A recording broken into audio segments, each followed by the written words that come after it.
Hi y'all, Stephanie here. Welcome back to my channel, Minimalist Mom Life. Today I'm going to do a very requested video when I have polled y'all on Instagram on what you would like to see me make on YouTube or even talk about more on Instagram. But something that I would say I've pretty much shied away from talking about a whole lot, like I'll answer questions about here and there in messages, but I've never really made a video about this since I did a video on homeschooling, like preschool, like 6 or 7 years ago.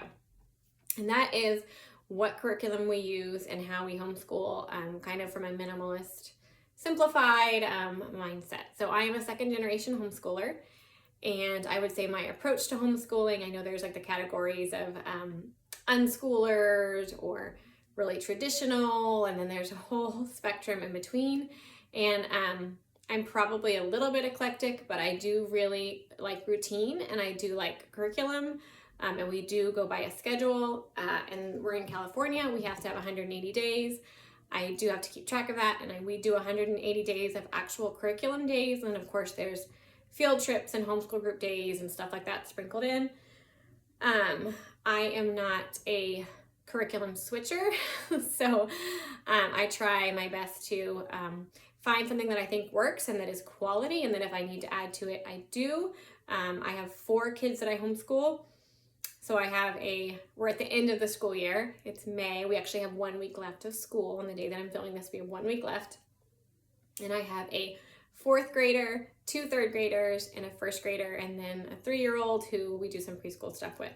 So we have homeschooled all along, and we will homeschool in the foreseeable future. So obviously things can change. You never know what the Lord will ask of us, but it is kind of our plan. Maybe in high school we'll see if there's a different situation for the kids that would be good, but this is our plan as of right now. So I'm going to jump into what we're using again as far as like it being simple or minimal. I'm not looking to give my kids a minimal level of education. I do want my kids to learn in a way that is age and grade appropriate for them and their individual strengths and weaknesses.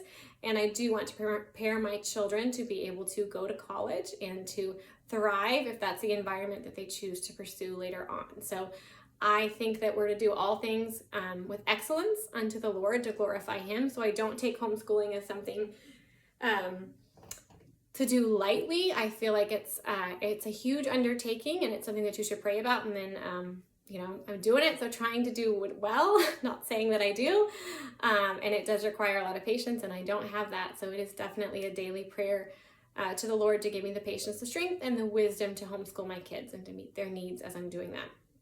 But let me jump in. We have used Masterbooks. This is the 2nd year of using Masterbooks. So I'm going to start with my 1st grader, actually.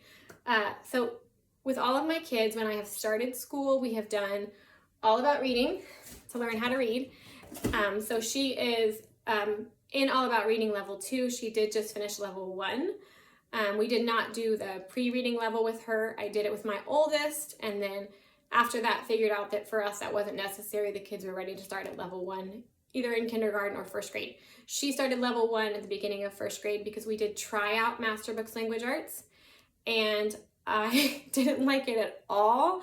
Their way of learning to read, I wasn't a fan at all. It felt like it was really lacking to me on like the substance of how to learn to read, and it skipped along very quickly. So we went back to tried and true, all about reading. She loved level 1. It was different. I've always really started teaching my kids to read a lot more in kindergarten. She was the first kid that, because we were doing Masterbooks, it doesn't really start that in kindergarten. And I did think their kindergarten curriculum for Masterbooks was very, very sweet. There was a lot I liked about it because it was very gentle and very about the Lord, and Masterbooks is a Christian curriculum. It's very sweet, but I think it's more of a preschool level curriculum than I would say it's kindergarten. So we did that for kindergarten. I think she finished kindergarten in like 3 months. We moved on to 1st grade. So we love all about reading. It is a lot. So there are games, there are readers that come with it, there are flashcards, there are reading lists, and I would say, if you do it repetitively with multiple kids, you kind of figure out which kid needs more of that and which has already grasped that and can move through and maybe not do all of the reading pages of just lists of words. But she loves it, we love it, huge fan. I will definitely use this with the last little one that I homeschool when it's Hayden's turn. So she has done all about reading. All of my boys have done all about reading. We have never gone past level 2 with it. After they've all finished level 2, they have been able to just read and read chapter books and just read, right? And so I don't know with Lucy if I will do levels 3 and 4. I have friends that have and have really enjoyed that, so we may, but I haven't done that with the boys. So she's done all about reading, as well as I tried Master Books Math for her, and I was really not a fan of that either. I felt like it was very fluffy, and I don't like fluffy math. I have done Math UC for all 3 of my big boys, and they have thrived at math doing that.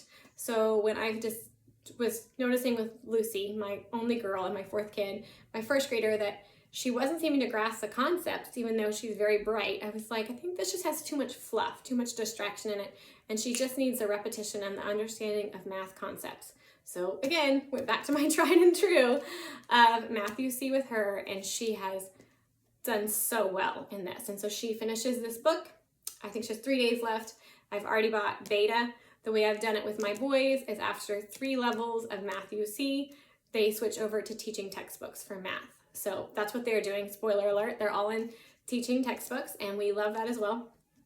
But yeah, she'll continue on this for 2nd grade, and then possibly the 3rd one, depending on how she's reading when she's done with that, and she will continue on beta for this.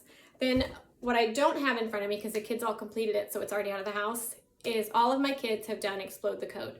And Explode the Code, they're cheap little workbooks. They go through them really quickly, but it's phonics practice, it's writing practice, it's sentence structure, spelling, kind of just all in these cute little books. And it's a lot of matching and writing, and it is worksheety. I know for some homeschool moms, they really try to stay away from that. I like worksheets for the repetition of learning a concept. I found that helpful for my kids, and for the structure of sitting and learning. So I don't have that, but they have all done Explode the Code, and I will continue Explode the Codes until, there's not a level that we haven't done. So that is Lucy. As far as science and history for my 1st grader, she has just plugged along with the big boys and what they're doing, and I'm about to show you that. They are doing master books. I do love master books, history and science. So that finishes my 1st grader. She stays along for that. She does these books, and then I guess she finished hers this week too, so I don't have it, but I always have books like this. This is actually my oldest. He's done multiple cursive books, just continually practicing cursive handwriting. Or she isn't doing cursive yet, but she has like print workbooks like this, where there's just a lot of practice. I just get these on Amazon. She has the best handwriting out of all of the kids. No surprise. So that hasn't been a big thing, but I do still think it's important. So she has had this. And then she's also done just extra phonics practice, like some Spectrum books that they have for phonics. So that's my 1st grader. Then I'll move on to my 2 3rd graders. Again, this is our 2nd year using master books for them. So this is our 2nd year using history. All of the boys have done this. I did get it's actually like the teacher book that has like the worksheets and stuff that go with it, where they have to write and answer questions and do things. And I felt like it's like 3rd through 6th grade, I believe, is the level for this. So I do feel like the teacher book that has the workbook stuff in it is very much for older children. A lot of the stuff is a lot of writing, maybe more than you would necessarily have a 3rd grader do. Maybe you would. But we did really, really enjoy this. My boys were sad when this was done, and we finished this early because we just enjoyed it so much. So we will do America's Story Part 2 next year, and again, Lucy will follow along. I do this as a group subject for all of the kids. So love master books for that. Yeah. And then for science, same thing. We do that as a group subject when it's something that I need to read. Last year, there were a lot more experiments in master book science than we ended up doing this year. It was more like there was like some projects they could put together, but I didn't feel like there were a lot of experiments. But the boys did these. They all 3 did this, and I added into it when I needed to. And then for language arts, this was George and Elliot did this. Martin did level 4. What I love about master books, well, a lot of things, but one of them is it is literally marked for how many days it is. Like this is day 43. And so it is marked for exactly 180 days. And there are 4 quarters in it. And so they do have a test every quarter. Again, I know not all homeschoolers or teachers like tests at these younger ages, but I do like them, and we don't put a ton of pressure, but I like to know where my kids are at, what they know, what they're retaining. It has your spelling lists in the back of the book. So it has a spelling list for each week. And then I don't remember how many, but every few weeks there is a blank week where if there's words that they did not retain, then we put them there. And so for 3rd grade and below, it's 10 words that they're spelling a week. And then when it's 4th grade, it's 14 words. And I'm not sure 5th grade, but I bet it's about the same. So that has been helpful. We've been really working on spelling this year.